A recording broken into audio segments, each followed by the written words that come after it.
RRB, l'invité du matin. Bonjour Elisabeth Noir. Bonjour Nicolas. Ce matin, vous recevez le secrétaire fédéral du Rassemblement national en Nouvelle-Calédonie. Alain Descombelles, bonjour. Bonjour Elisabeth. Merci d'avoir accepté notre invitation. Alors le Rassemblement national est bien discret en Nouvelle-Calédonie, on vous entend peu. Est-ce que vous êtes engagé dans la campagne référendaire ? Oui, tout à fait, et je vous remercie d'ailleurs. Si nous sommes là, justement, c'est qu'on souhaite être entendu. Je regrette simplement que M. Wallace Cotra, avec ses rédacteurs en chef de RFO, nous refuse les antennes. On dit NC Première aujourd'hui. Depuis NC Première, depuis plus de 2 ans. Donc, à partir du moment où il y a une inégalité pour pouvoir communiquer, c'est compliqué. Mais on est très actif, bien sûr, sur les réseaux sociaux. Vous pouvez vous exprimer sur Radio Rythme Bleu. Je vous en remercie. Vous faites partie maintenant des Voix du Non. Vous étiez avec les loyalistes pour la dernière campagne référendaire. Les Voix du Non qui ont lancé leur campagne samedi dernier à Bourail. Il y a une unité, ça veut dire aujourd'hui, pour cette 3e consultation, où est-ce que chacun va un peu faire entendre sa voix de façon différente malgré tout ? Écoutez, l'objectif déjà, c'est effectivement d'avoir un front commun. C'est ce qui a été déterminé samedi dernier avec toute une série de stratégies. Après, bien entendu, chacun pourra, dans l'expression qu'il voudra avoir vis-à-vis du non ou du oui, pour s'expliquer, un certain nombre d'arguments qui seront un certain nombre d'arguments communs, puis d'autres un peu plus différents, ce qui est logique en fonction. On n'est pas RN ou LR par hasard. Voilà, quand on dit qu'il y a un non pluriel, il y a effectivement plusieurs manières de dire non. Il y a plusieurs manières de l'expliquer. Moi, si vous voulez, je suis partisan de dire non à l'indépendance, mais oui à une revisite de la décolonisation, parce qu'il y a un vrai problème de fond et sur un échec que l'on peut constater et qui est effectivement lié aussi bien aux indépendantistes qu'à l'État, qu'à nous-mêmes. Et je pense que c'est là-dessus qu'il faut travailler. Mais on peut parler de décolonisation sans vouloir l'indépendance, parce que l'indépendance, c'est très clair.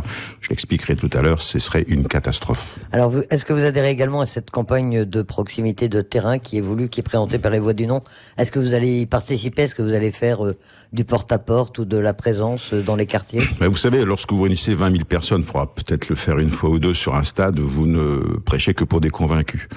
Je pense que si on veut rallier des gens, il faut les voir peut-être dans le petit comité. Moi, je suis plutôt pour des réflexions sur des réunions qui se fassent dans les quartiers, y compris dans les squats, parce que là, il y a beaucoup de gens qui y vivent et sur lesquels il faut s'intéresser et discuter avec eux. Il faut aller chercher des voies là où on peut avoir une discussion. Mais c'est plus facile de discuter à 30 personnes pour expliquer ce qu'est, pourquoi on dit non ou pourquoi on voudrait dire oui ou pourquoi il ne faut pas dire oui. Il ne faut pas voter oui et je pense que c'est important de le faire en petit comité. Vous le faites pas à 20 000 personnes dans un stade. Mais le Rassemblement national, auprès de qui ? Auprès de quel électorat est-ce qu'il va aller faire campagne ?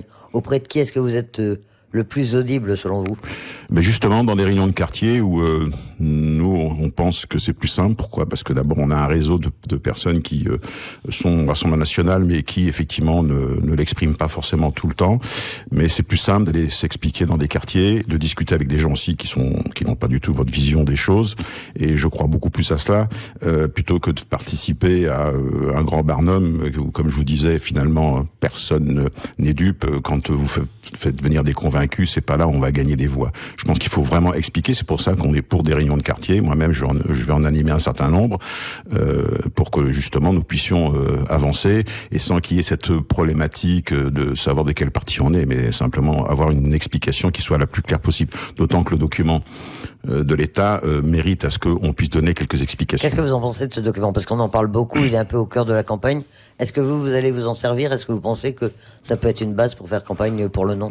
Je pense qu'il ne faut pas être trop technocratique dans cette affaire. Donc, je pense qu'il faut donner des points précis sur des sujets où il n'y a pas trop de débat sur la façon dont ça se passerait avec l'indépendance, notamment la problématique du passeport. Mais pour être encore plus clair par rapport à ça, par rapport aux Calédoniens, puisque moi j'ai fait quand même pas mal d'économies pendant de nombreuses années. C'est sur le papier, c'est voir où veulent en venir les indépendantistes. En clair, l'indépendance chez eux, c'est quasiment 100 000 personnes à expulser. C'est ça la réalité. Pourquoi ? Parce qu'on explique qu'on coûte très cher à l'État français, 180 milliards qui sont dépensés en Calédonie, mais ces 180 milliards, c'est clair que si vous virez 100 000 personnes, on coûtera plus 180 milliards. Donc, les indépendantistes pensent toujours qu'ils peuvent toujours dealer avec l'État français. On aura donc une dévaluation, pas de problème. Les indépendantistes vont vous dire, mais pas de souci, comme ça, on aura plus de touristes, on coûtera moins cher. Et puis, on ira jusqu'au bout en disant, oui, mais alors, comme ça s'est passé en Algérie, les appartements, les maisons qui vont se vider liquider parce que les gens vont les vendre au quart du prix, et bien à ce moment-là, tous ces gens-là pourront peut-être se loger un peu plus ou moins gratuitement. Ce qu'on a oublié, c'est que les 100 000 personnes que l'on va mettre à la porte, et comme l'espèrent les indépendantistes sans le dire, c'est simplement des compétences qui vont partir. Les médecins, ce sera les avocats, ce sera les garagistes, ce sera tous les gens qui se trouvent, et c'est pour ça que j'ai amené mon petit... Vous savez que c'est un collecteur, l'annuaire officiel. Gros annuaire. Le gros annuaire 2021, c'est le dernier, puisque maintenant il sera sur Internet. Vous avez 427 pages de professions et administrations différentes. Sur ces 427 pages, malheureusement, la population kanak, qui représente à peu près 40% de la population, vous n'avez pas 5% de gens. Ça veut donc dire qu'on a bien raté une partie de notre décolonisation, et que cette intégration, c'est là-dessus qu'il faut que l'on travaille. Et c'est, je pense, important de dissocier justement la décolonisation de l'indépendance. L'indépendance, c'est le drame, avec 30 à 40% de votre baisse de pouvoir d'achat.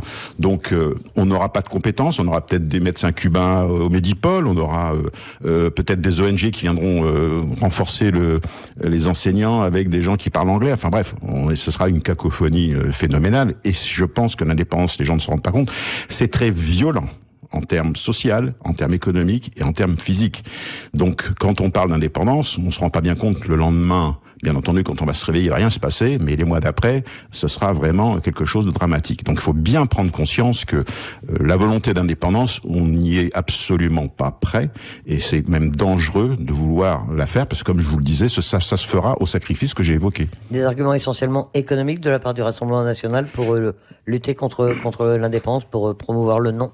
Économique et social, pour bien expliquer que ces gens qui aujourd'hui veulent l'indépendance, très souvent s'agitent sur les réseaux sociaux en disant les Kanakis, restez chez vous, rentrez chez vous, etc.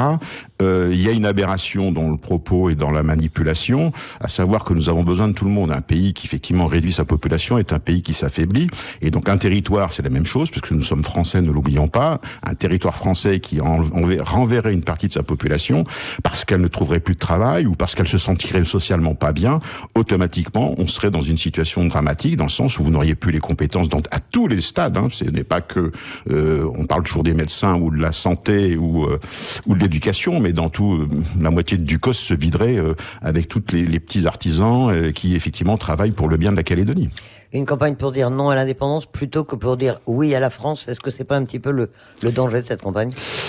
Écoutez, dire non à l'indépendance, c'est dire oui à la France. Parce que non à l'indépendance, c'est effectivement accepter de continuer à travailler avec la France, avec les droits régaliens, parce que ça, je pense que c'est, au niveau du Rassemblement national, ça, c'est interdiction d'y toucher, de quelque manière que ce soit. Et donc là-dessus, on restera très clair.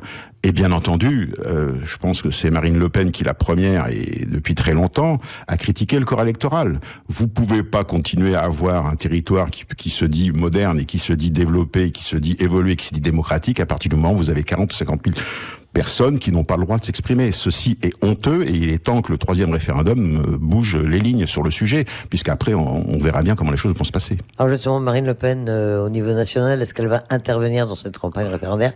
Est-ce qu'on va l'entendre ? Est-ce qu'elle va venir en Nouvelle-Calédonie éventuellement ? Alors écoutez, deux choses. D'abord, elle souhaite effectivement avoir un message, ce sera peut-être un message vidéo pour la campagne référendaire, puisque bien entendu, elle a une position ferme et définitive, et le Rassemblement national l'a toujours eu.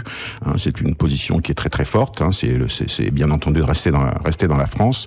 Après, je pense qu'elle viendra plutôt pour les présidentielles, puisqu'elle fera un tour de tous les territoires d'outre-mer, et elle viendra bien entendu avant le mois de mai l'année prochaine. Et vous-même, donc, avec vos troupes, vous avez participé à cette campagne pour le non, dans les squats notamment, dans les quartiers Oui, on souhaite, nous, aller voir dans les squats les gens, discuter dans les quartiers populaires, puisqu'il est très clair que vous avez plus de voix qui ne votent pas pour la France dans les quartiers populaires que dans les quartiers sud. Donc je pense que c'est là qu'il faut aller, qu'il faut discuter, et qu'il faut effectivement apporter des arguments, mais des arguments, vous savez, il faut pas être trop technocrate et être trop intellectuel dans ce genre de choses. Il faut être assez basique et expliquer les choses simplement pour bien faire comprendre que l'incidence du oui serait une catastrophe pour la Calédonie, et que ceux qui pensent qu'ils s'en sortiraient, eh bien non, ils s'en sortiront pas.